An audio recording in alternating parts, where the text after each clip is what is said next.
Good morning students.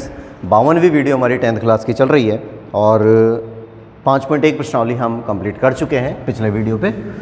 अब हम शुरू करते हैं 5.2। ठीक है, वो 5.2 कर ली है। हाँ सॉरी मैंने पिछले वाले में भी शायद गलत लिख दिया था। 5.2 हो गया है, 5.3 शुरू कर रहे हैं अब हम, है ना। तो 5.2 हम शुरू करते हैं। अब देखिए कंडीशन क्या आती है जब हम 5.3 पे आ रहे हैं। 5.3 एक्सरसाइज हम शुरू कर रहे हैं तो कंडीशन क्या आ रही है इसके अंदर कि समांतर श्रेणियों का योगफल ज्ञात करना है। ठीक है, अभी तक हमने क्या किया था, अभी तक हमने समांतर श्रेणी का nवां पद ज्ञात किया था।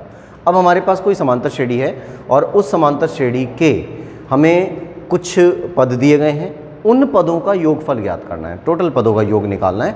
तो उसके लिए कुछ फॉर्मूले हैं, उसको मैं यहाँ लिख देता हूँ कि सम ऑफ नंबर्स बोलते हैं इसको, SN, है ना। अब इस SN को जब हम सूत्र के रूप में लिखते हैं, यानी कि पदों का योगफल निकाल रहे हैं, समांतर श्रेणी के पदों का योगफल निकाल रहे हैं, तो n/2 2a plus n-1 into D ये आ जाता है।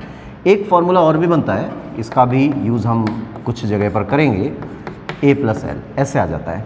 a+l भी आ जाता है, कई जगह पर a+an भी लिखा हो जाता है ना। तो एक ही बात है, इसको हम ये भी लिख सकते हैं, SN बराबर n/2 a प्लस an या tn, कुछ भी हो सकता है। यहाँ पे l का मतलब लास्ट पद होता है, लास्ट पद an ही होता है। ठीक है, तो ये स्थिति हमारी बन जाती है। तो ये दोनों सेम है और ये कुछ सिचुएशन के ऊपर डिपेंड है कि क्या सिचुएशन हमको दी जा रही हैं। जैसे a दे दिया, n दे दिया, d दे दिया और फिर पूछा योगफल ज्ञात कीजिए, तब तो आप ये वाला निकाल लेते हैं। लेकिन हमसे कहा कि भी योगफल ज्ञात कीजिए और केवल हमको a दिया है, वो n दिया है, पदों की संख्या दी है, a दिया है ना प्रथम पद, और l दिया है आखिरी पद, तो हम d निकालते नहीं हैं। d निकालने की हमें कोई ज़रूरत नहीं पड़ती और बिना d निकाले ही हम अपना ये काम कर सकते हैं और बड़े आराम से उससे आंसर निकाला जा सकता है। तो ये 2-3 फार्मूले हैं, इनके आधार पे हम अपना काम कर लेते हैं। देखिए, जैसे क्वेश्चन नंबर फर्स्ट से शुरुआत करते हैं। क्वेश्चन नंबर फर्स्ट में क्या आया कि निम्नलिखित समांतर श्रेणियों का योगफल ज्ञात कीजिए। तो 1 3 5 7 12 पदों तक निकालना है। तो 1 3 5 7 और ऐसा कब तक करना है, 12 पदों तक, है ना। तो ये थोड़ी सी एक पहचान के लिए रहता है यहाँ पर। अब उसके बाद में जब हम अपना काम शुरू करते हैं तो a बराबर क्या है, प्रथम पद क्या है 1, d क्या है सारवंतर। सारवंतर क्या आ रहा है, देखिए द्वितीय पद में से प्रथम पद माइनस करना है, तो ये डिटेल में आपको बता ही चुका हूँ सारी पहले, है ना। तो द्वितीय पद में से हमने प्रथम पद माइनस कर दिया तो आंसर क्या आ गया, 2 आ गया। और n क्या है 12 पदों तक का योगफल निकालना है, 12 पदों का योगफल निकाल दिया, ये वैल्यू आ गई। अब उसके बाद में जब हम फार्मूला लगाते हैं कि SN बराबर n/2 2a plus n-1 into D. ठीक है, n/2 2a plus n-1 into D मान रख दीजिए। तो S कितने पदों का, 12 पदों का योगफल निकाल रहे हैं, 12/2 हो गया।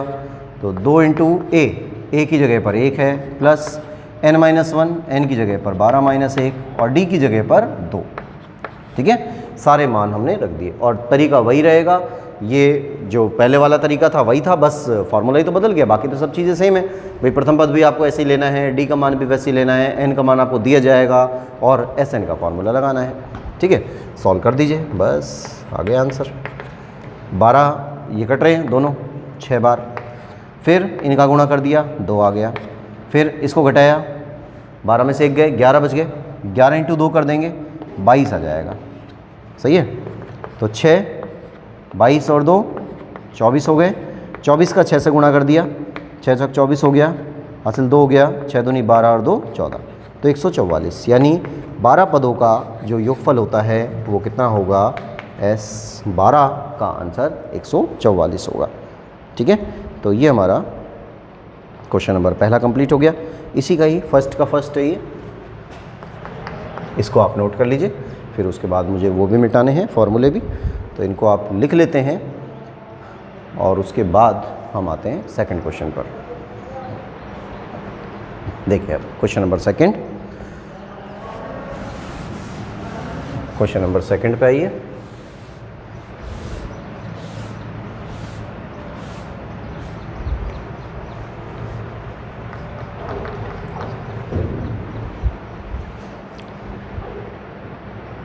नंबर सेकंड देखिए, सेकंड में क्या क्या आ रहा है, 8, 3 - 2 22 पदों तक, 8 आया, फिर 3 आया, फिर -2 आया, और ऐसा कितने पदों तक हो रहा है, 22 पदों तक हो रहा है ऐसा। ठीक है, तो ये सिचुएशन हमको दी गई। अब इसका प्रथम पद क्या है, a, और a का मान किसके बराबर है, 8 के बराबर। फिर आते हैं हम सारवंतर पर, तो सारवंतर क्या है, d, और d का मान कितना है, द्वितीय पद में से प्रथम पद घटा दिया जाएगा। द्वितीय पद में से प्रथम पद घटा देंगे, तो द्वितीय में से प्रथम पद घटा दिया, माइनस का 5 आ गया। सही है। अब देखिए -5 आ रहा है, बहुत अच्छी बात है, लेकिन एक चीज़ और भी आ रही है। मैंने आपको पहले ही बताया था कि आप श्रेणी पे भी नज़र रखिए थोड़ा सा, क्योंकि कई बार के बेसिक कॉन्सेप्ट के जो क्वेश्चन बनते हैं उन पर हमसे इसी टाइप के क्वेश्चन पूछे जाते हैं कि जो क्वेश्चन दिए गए उसमें श्रेणी का प्रकार कैसा चल रहा है, बढ़ता हुआ या घटता हुआ। ठीक है, श्रेणी चल रही है घटते हुए क्रम में, तो थोड़ा सा नज़र रखना है, कई बार इस तरह के क्वेश्चन पूछे जाते हैं। उसके बाद आते हैं हम कुल पदों पर। कुल पद कितने हैं, 22, यानी n का मान है 22। ठीक है, n का मान 22 हो गया। जब n का मान 22 हो गया और आपसे कहा गया भाई योगफल निकालिए, तो Sn बराबर n/2 2a plus n-1 into d, इसमें मान रख दिया, तो S22 बराबर n की जगह पर 22/2। जरूरी नहीं देखिए ये कट जाए, क्योंकि अभी यहाँ जो नंबर चल रहे हैं ना वो सम संख्या में चल रहे हैं 22, तो ये भी तो हो सकता है 25 पदों का योगफल निकालिए। जब 25 पदों का योगफल निकालेंगे तो ये नहीं कटेगा, तो फिर हम कैलकुलेशन को थोड़ा सा चेंज करेंगे, यहाँ से इसको काटने की कोशिश करेंगे। तो 2 इंटू a की जगह पर 8 प्लस n है 22 माइनस 1 हो गया, और d का मान है -5। ये बात मैं आपको पहले भी बता चुका हूँ कि अगर d सारवंतर कभी भी माइनस में आता है तो उसको हमेशा ब्रैकेट में लिखना है, क्योंकि जब हम tn की बात कर रहे थे तब भी वो n-1 के साथ ही गुणा हो रहा था, है ना, और जब हम Sn की बात कर रहे हैं तब भी वो n-1 के साथ में ही गुणा हो रहा है। तो अगर कभी भी d का मान आपको माइनस में मिलता है तो हमेशा ब्रैकेट लगाइए। ठीक है, ये कुछ छोटी मोटी बातें हैं जिनके आधार पर कई बार सही होते होते सवाल गलत हो जाते हैं, तो ये बातें मैं बता रहा हूँ, इनको थोड़ा सा कहीं नोट करके भी रखिए ताकि आप भूलें नहीं, बस इनको ये भूलना नहीं है। और ये छोटी मोटी मिस्टेक कई बार बहुत ज़्यादा गड़बड़ कर जाती है। 22 में 2 का भाग दे दिया, 11 हो गया, 8 दूनी 16 प्लस ये हो गए 11 वो 21, 22 में से 1 कम हुआ तो 21 हो गया ना, 21 गुणा -5।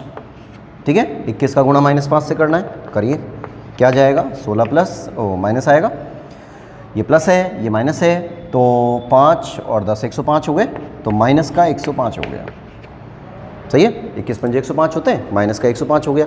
अब इस 105 में से 16 को माइनस करना है, 16 घटाने हैं, क्या बचेगा, देखिए इसमें आ जाएगा 89 आ जाएगा, माइनस का 89 है ना, तो माइनस का 89 का गुणा कर दिया, ये आ जाएंगे 89 और 11 का गुणा कर दिया, तो ये आ जाता है 979 माइनस 979, और ये क्या है, ये 22 पदों का योगफल है। ठीक है, ये 22 पदों का योगफल हो गया, और ये आंसर हमारा हो जाता है, हो गया कंप्लीट। फिर इसके बाद में नंबर 3 पे आइए, तीसरा है क्वेश्चन इसी का ही, बाद में लिख लीजिएगा इसको एक साथ, 1/15 1/12 1/10, तो 1/15 1/12 1/10, और ऐसा कितने पदों तक हो रहा है, 11 पदों तक हो रहा है, 11 पदों तक कंप्लीट। ठीक है, ये स्थिति हमारे पास आई, 1/15 1/12 1/10 और 11 पदों तक ऐसा होता रहा। तो a का मान 1/15 है ना, प्रथम पद हो गया, और d का मान क्या होगा, अब देखिए d का मान, अब यहाँ हम सोचते हैं कि भाई 1/3 हो जाएगा, कम हो रहा है, -1/3 हो गया, है ना, तो ऐसे नहीं करना है, पहले आप इसको लघुत्तम करिएगा, क्योंकि ये जो संख्या दे रखी है ये अपॉन में है, तो 1/12 माइनस 1/15, सही है ना भाई। द्वितीय पद में से प्रथम पद माइनस करेंगे तो द्वितीय पद क्या है 1/12, फिर माइनस करेंगे प्रथम पद है 1/15। अब इनको घटा दीजिए, लघुत्तम करते हैं पहले, 12 और 15 का लघुत्तम करेंगे तो 60 आएगा। ठीक है, ये 60 लघुत्तम हो गया, तो 4 बार गया, 12 पंजे 60, 4 बार 5 बार, 12 पंजे 60, 5 गुणा हो गया, 15 चौक 60, 4 बार, तो आंसर क्या आया 1/60। है ना। अब देखिए अगर कोई नॉर्मल कर रहा होता तो वो क्या सोचता कि 12 में से 15 जा रहे हैं तो माइनस का 1/3 के उल्टा चल रहा है तो माइनस आ जाएगा और 1/3 का अंतर आ रहा है तो वो गलत हो जाएगा।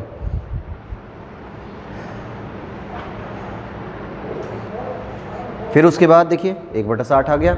अब हम निकालते हैं 11 पदों तक का योगफल। तो n बराबर क्या है 11 और Sn बराबर n/2 2a plus n-1 into D, इसमें मान रख दिया। तो S11 बराबर 11/2। देखिए अब भी मैंने यही बात बोली थी, है ना, अभी इस सवाल पे यही बात बताई थी ना कि यहाँ पर सम संख्या आ रही है जब तो कोई प्रॉब्लम आती नहीं 2 से भाग देने में, लेकिन अगर विषम संख्या आ गई जब थोड़ी भाग दे पाएंगे, फिर तो पॉइंट्स वगैरह चलेंगे। तो कुछ नहीं करना आपको, जैसा चल रहा है चलाते रहो। अब 2a आया तो 2 इंटू a की जगह पर 1/15 प्लस n-1 n की जगह पर 11 -1 और d की जगह पर 1/60। ठीक है, ये स्थिति हमारे पास यहाँ पर आ जाती है। और जब आप इसको सॉल्व करते हैं तो वैल्यू आती है 11/2, ऐसे ही चलेगा, इनका गुणा कर दिया 2/15 प्लस इसको देखिए यहाँ से क्या बचा, 11 में से 1 गया तो 10 बचे और 10 गुणा इधर चल रहा है 1/60 तो कट गया 1/6 आया। लेकिन अभी आप इसको 10/60 ही लिखिए क्योंकि हमें लघुत्तम करना है ना, यहाँ पर लघुत्तम भी तो हो जाएगा तो सीधा सीधा लघुत्तम आ जाएगा। अब इसको लघुत्तम कर देते हैं। S11 बराबर 11/2 हो गया, यहाँ पर 60 हो गया लघुत्तम में, 15 चौक 60, 4 दूनी 8 हो गया प्लस 10 हो गया, है ना।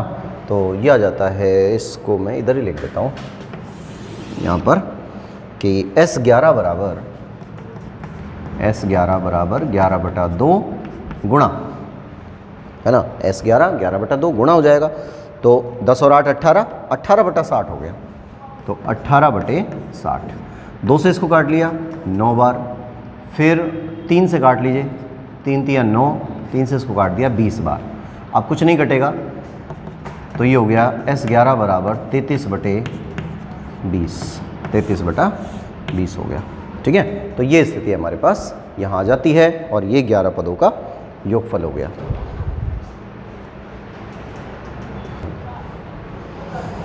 इसके बाद देखिए क्वेश्चन नंबर 2 पे आ जाइए। निम्नलिखित का योगफल ज्ञात कीजिए। अब देखो काम वही है लेकिन इसको लिखने का तरीका थोड़ा सा बदल दिया कि 3 11 19, 3 + 11 + 19 और प्लस 803, ऐसे, है ना, ये दे दिया। तो क्या कंडीशन आ रही है, 3 11 19 फिर 803 आ रहा है। अब देखिए थोड़ा सा समझ के करिएगा, ज़्यादा कठिन नहीं है और टॉपिक वही है हमारा, टॉपिक वही है ना। तो कंडीशन भी वही सेम, कोई ख़ास काम नहीं कि भाई प्रथम पद क्या है। पहले तो आप ये बात करिए कि इसका जो प्रथम पद है, अब इसमें प्लस लगा के दे दिया है तो पेपर में तो ऐसा कभी हो ही नहीं सकता कि अगर योग की बात कर रहा है और प्लस लगा के दे दे, तो पेपर की दृष्टि से कोई इंपॉर्टेंट नहीं है। पेपर में जब भी आएगा कॉमा लगा के देगा, है ना। तो प्रथम पद बराबर a का मान 3, सारवंतर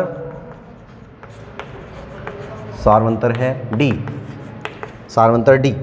ठीक है, अब d क्या है, d क्या होता है सारवंतर।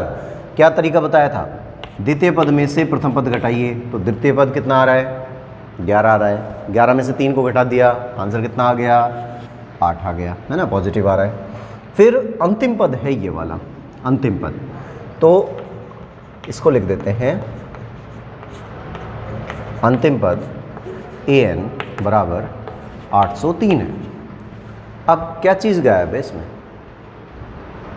क्या चीज़ गायब हुई भाई। अभी तक जो आपने पहला वाला क्वेश्चन किया था उसमें SN निकाला तो हमारे पास A भी है, D भी है, N भी है ना, तब हमने SN निकाला।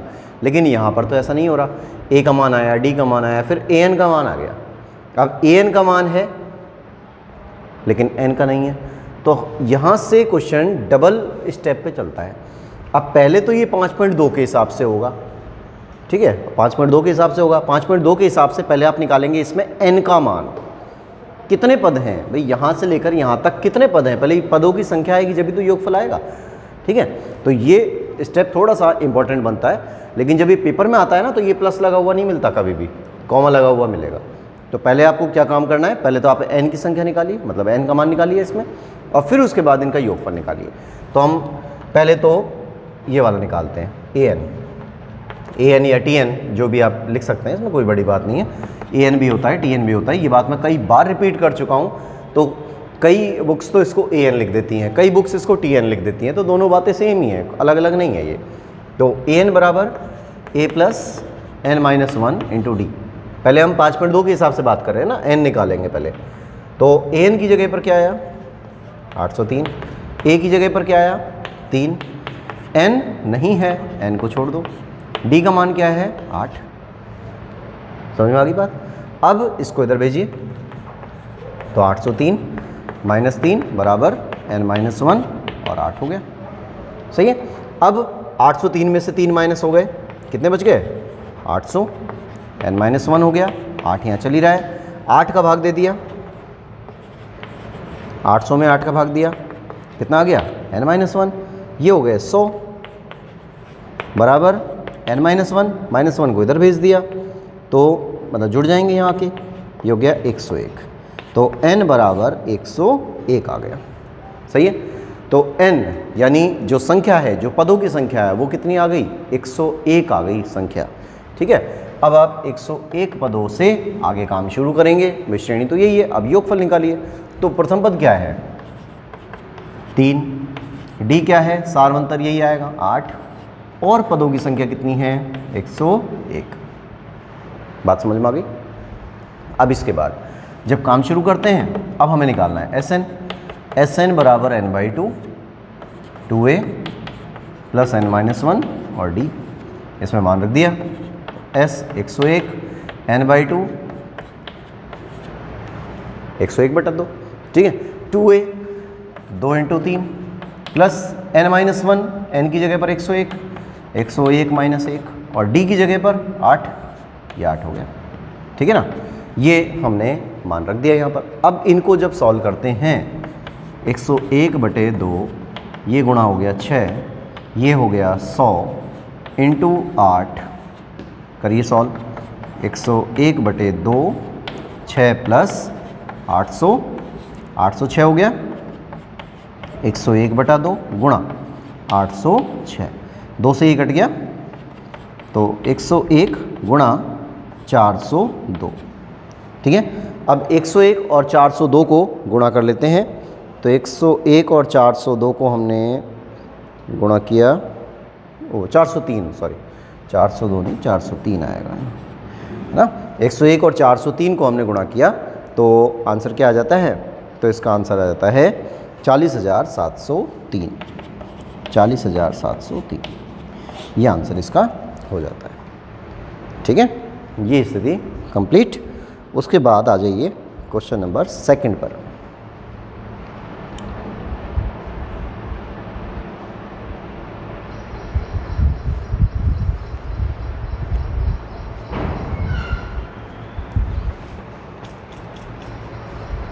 क्वेश्चन नंबर 2, फर्स्ट था ये वाला, दूसरे का फर्स्ट। अब आते हैं हम 2 पर।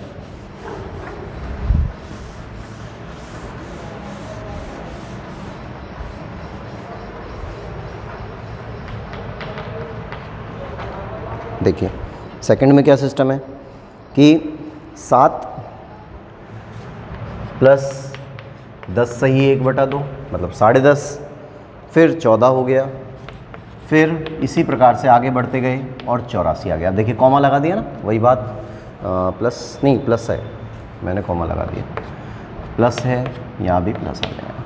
तो इस तरह से ये एक सीरीज़ हमको दे रखी है, एक समांतर श्रेणी दे रखी है, और इस समांतर श्रेणी से हमसे ये कहा गया कि अब आप इसका योगफल ज्ञात कीजिए। अब बात वही है जैसे अभी पहला सवाल किया था ना, पहले सवाल में भी हमने यही काम किया, भाई n का मान नहीं है इसमें, तो यहाँ पर भी तो n का मान नहीं है, सेम सिचुएशन है। तो पहले देखिए जो जो पद दे रखे हैं पहले उनको लिखते हैं। तो प्रथम पद दिया है a बराबर 7, सारवंतर दिया है, सारवंतर d होता है। अब d का मतलब क्या होगा, द्वितीय पद में से प्रथम पद माइनस करना है। द्वितीय पद क्या है? 10.5 माइनस 7, 10.5 हो गया ना। 10 से 1/2 को 10.5 ही तो लिखेंगे। इसका लघुत्तम कर लेते हैं। अब वैसे तो खैर हमें पता है 3.5 आएगा आंसर, लेकिन भाई आपको करके तो दिखाना पड़ेगा। तो 20 और 1 21/2 हो गया, बिन तोड़ दी इसकी, बटे में 7/1 ले सकते हैं। लघुत्तम आ गया 2, 21 माइनस 14 बराबर 7/2, और 7/2 का मतलब 3.5 होता है, ठीक है। और an आखिरी पद, अंतिम पद 84 है। इसके बाद हम आते हैं an बराबर a plus n-1 into D. तो an की जगह पर 84, a की जगह पर 7, n की जगह पर कुछ नहीं, n का मान ज्ञात करना है, और d की जगह पर आ रहा है 7/2, ठीक है। तो ये 7/2 हो गया। अब उसके बाद इनका पक्षांतरण किया तो 84 माइनस 7 n-1 और 7/2, इनको घटा दीजिए। 84 में से 7 गए, 84 में से 7 जाएंगे तो कितने बच जाएंगे? 77, n-1 हो गया, 7/2 हो गया, ये इधर आ गया तो 77। अब ये पक्षांतरण कर रहे हैं तो 2 तो ऊपर आ जाएगा और 7 नीचे आ जाएगा, बराबर n-1 हो जाएगा, ठीक है यहाँ तक। अब इनको काट लीजिए तो क्या आ जाता है? 7 से ये कट गया 11 बार, 11 दूनी हो गए 22 और n-1, ठीक है ना भाई। ये 11 बार कट गया, 11 दूनी 22 हो गए, और माइनस ये n-1 अभी उधर चल ही रहा है। तो -1 को जब आप इधर लाएंगे तो क्या बन जाएगा? ये 23 बराबर n, यानी n का मान कितना आ गया? n का मान आ गया 23। क्लियर है यहाँ तक? कोई दिक्कत नहीं है। फिर इसके बाद में जब n का मान हमने निकाल लिया, अब हमको निकालना है इसका टोटल। तो कुल SN निकालना है, तब यहाँ लिख देते हैं पुनः a बराबर तो 7, d बराबर 7/2, n बराबर 23, और SN निकालिए। तो SN बराबर n/2, 2a plus n-1 into D. मान रखिए n की जगह पर 23 बटे में 2 आ रहा है, 2a 7, n की जगह पर 23 माइनस 1, और d की जगह पर 7/2, ठीक है। यहाँ तक की वैल्यू आ गई। अब उसके बाद ये जो मान आता है कि 23/2, 7 दूनी 14 हो गया, प्लस यहाँ आ गया 22 इंटू 7/2, 2 से इसको काट दिया, 23/2, 14 प्लस देखिए 2 से इसको काट रहे हैं, 11 बार कट गया, 11 इंटू 7 कर दिया 77 हो गया। अब 77 और 14 को जोड़ दिया तो क्या वैल्यू आती है? 23/2 बाहर चल रहा है, 77 और 14, 7 और 4 हो गए 11, हासिल 1, 8 और 1 9, 91 आ गया। अब 91 और कटेगा कुछ भी नहीं, तो 91 और 23 को गुणा कर दीजिए। 91 और 23 को गुणा कर दिया तो वैल्यू हमारे पास आ रही है, इनको सॉल्व करने के बाद 2093, और 2093 में 2 का भाग दे देते हैं। तो 2093 में 2 का भाग दे दिया तो 1046 सही 1/2, क्योंकि जो सवाल था उसमें भी यही प्रकार बन रहा है तो हमने आंसर में भी यही प्रकार ले लिया, ठीक है। तो ये इसका आंसर बन जाता है, ठीक है। यहाँ तक कंप्लीट हो गया। अब आ जाइए क्वेश्चन नंबर 3 पर। तीसरा देखिए क्या क्या कंडीशन आ रही है। नंबर 3, तीसरे का फर्स्ट, कि समांतर श्रेणी 9, 17, 25 के कितने पद लिए जाएं कि उनका योगफल 636 हो जाए। अब यहाँ थोड़ा सा मैटर चेंज हुआ। समांतर श्रेणी है 9, 17, 25 के कितने पद लिए जाएं कि उनका योग 636 हो जाए। आखिरी पद नहीं है वो, कई बार जल्दबाजी में आप यहाँ लिख लेते हैं 636 और गड़बड़ हो जाएगा। तो हमें क्या क्या दिया हुआ है पहले ये देखिए। a बराबर 9 दिया है, फिर d बराबर 17 माइनस 9 दिया है। 17 माइनस 9 करेंगे तो कितना आ गया? 8, है ना। d का मान 8 हो गया भाई, 8 8 बढ़ रहा है। क्लियर हो गई बात। फिर उसके बाद में SN दिया है 636। अब क्वेश्चन यही तो है कि n ज्ञात कीजिए कि 9, 17, 25 के कितने पद लिए जाएं। 9, 17, 25 के कितने पद लिए जाएं कि इनका जो योग है वो 636 हो जाए, योग 636 हो जाए। तो क्या काम करना है? तो हम फॉर्मूला लगाते हैं कि SN बराबर n/2, 2a plus n-1 into D. इसमें मान रखिए तो 636 बराबर n/2। n कुछ नहीं है भाई, n का ही तो मान निकालना है। जब n का मान निकालना है तो n को छोड़ देते हैं, 2a तो 2 × 9 हो गया, प्लस n-1, n छोड़ देते हैं, n की जगह कुछ नहीं है, d की जगह पर 8 आ रहा है। सॉल्व करिए इसको, 2 को यहाँ भेज दिया तो 1272 हो गया, है ना, 2 को गुणा कर दिया 1272 हो गया। यहाँ रह गया n, 9 दूनी 18 हो गया, प्लस n-1 हो गया, 8 है। अब इस 8 को अंदर गुणा कर देते हैं, तो 1272 बराबर n, 18 प्लस 8n माइनस 8, इनको घटाया तो 1272 बराबर n बाहर चली रहा है, 18 माइनस 8 10 हो गए, सही है, प्लस 8 हो गया 8n। इस n को अंदर गुणा कर दिया तो 1272 बराबर 10n और प्लस 8n स्क्वायर। ठीक है, 1272 को इधर ले आइए तो 8n स्क्वायर प्लस 10n, 1272 इधर आ गया तो माइनस 1272 बराबर 0 हो गया। ठीक है, यहाँ तक एक द्विघात समीकरण बन गई। इस द्विघात समीकरण में से कुछ कॉमन आ रहा है, 2 कॉमन निकाल लिया, 4n square plus 5n minus 636 बराबर 0। ठीक है, इस 2 का इधर पक्षांतरण किया, 0 हो गया, खत्म। तो 4n square plus 5n minus 636 और बराबर 0। अब इनका गुणा करना है, मतलब फैक्टर करने हैं, अब टुकड़े करने हैं। अब टुकड़े तो भाई बहुत बड़े बड़े हो जाएंगे, तो हम क्या कर देते हैं, यहाँ पर श्रीधराचार्य फॉर्मूला लगा देते हैं। तो यहाँ लिख दीजिए a बराबर 4, b बराबर 5 और c बराबर माइनस 636। यहाँ पर हम यूज़ कर रहे हैं श्रीधराचार्य फॉर्मूला,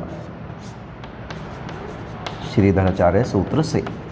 क्या होगा, x बराबर minus B plus minus under root B square minus 4ac upon 2a, इसमें मान रख दो। तो x बराबर माइनस बी तो minus 5 plus minus under root B square तो 25 हो जाएगा, माइनस 4 a की जगह पर 4 और c की जगह पर इसको प्लस कर लेते हैं गुणा 636 और अपॉन में 2a की जगह पर 4। ठीक है, इसको सॉल्व करिए तो x बराबर माइनस 5 प्लस माइनस, अब 16 × 636 इसको गुणा कर लेते हैं तो ये आ जाता है हमारे पास 10,176। तो यहाँ से तो आ गया 25 प्लस 10,176 और अपॉन में 8, है ना। इनको जोड़िए, x बराबर minus 5 plus minus under root 10,176 में 25 जोड़ दिए तो 10,176 में 25 जोड़ दिए तो ये हो जाता है 10,201, सीधा हो गया बिल्कुल 10,201 और अपॉन में आ गया 8। इनको गुणा कर दिया तो इसका अंडर रूट निकाल लिया, तो अंडर रूट कर दिया तो इसका आंसर आ जाएगा 101 और अपॉन में 8। अब देखिए, एक बार तो प्लस का चिन्ह आ रहा है, एक बार माइनस का चिन्ह आ रहा है, तो एक बार हम प्लस का चिन्ह लेते हैं पॉजिटिव लेने पर, तो ये आ जाता है x बराबर माइनस 5 प्लस 101 बटे में 8। तो 5 घटा दीजिए, इसमें से कितना आ जाएंगे 96 और 96 बटे 8 कर लेते हैं, कितनी बार गया 8 एकम 8, 8 दूनी 16, 12 8 96, सही है। x का मान 12 आ गया। और इसी प्रकार से नेगेटिव लेने पर तो x बराबर माइनस 5 माइनस 101 बटे में 8, बाकी इसको करने की ज़रूरत ही नहीं है क्योंकि n का मान नेगेटिव होता ही नहीं है, तो इसको आप ऐसे ही लिख के छोड़ दीजिए, कुछ नहीं करना। तो ये जो मान प्राप्त हुआ है ना, ये हमें नहीं लेना है, क्योंकि मैंने आपको पहले दिन ही बता दिया था कि जो n होता है वो ना तो भिन्नों में होता है ना वो नेगेटिव होता है, हमेशा पॉजिटिव होता है। तो x बराबर 12, वो x नहीं, सॉरी n चलेगा यहाँ पर, n की समीकरण है ना, n में बन रही है ना समीकरण। जनरली हम x लेते हैं तो इसलिए मैंने x ले लिया। तो n का मान 12, अब n का मान 12 है तो इसका मतलब हुआ कि यहाँ पर जो पदों की संख्या है, अगर इस श्रेणी के पदों को लिया जाए और योग हम 636 चाह रहे हैं तो उस श्रेणी में कितने पद होने चाहिए? उस श्रेणी में 12 पद होने चाहिए।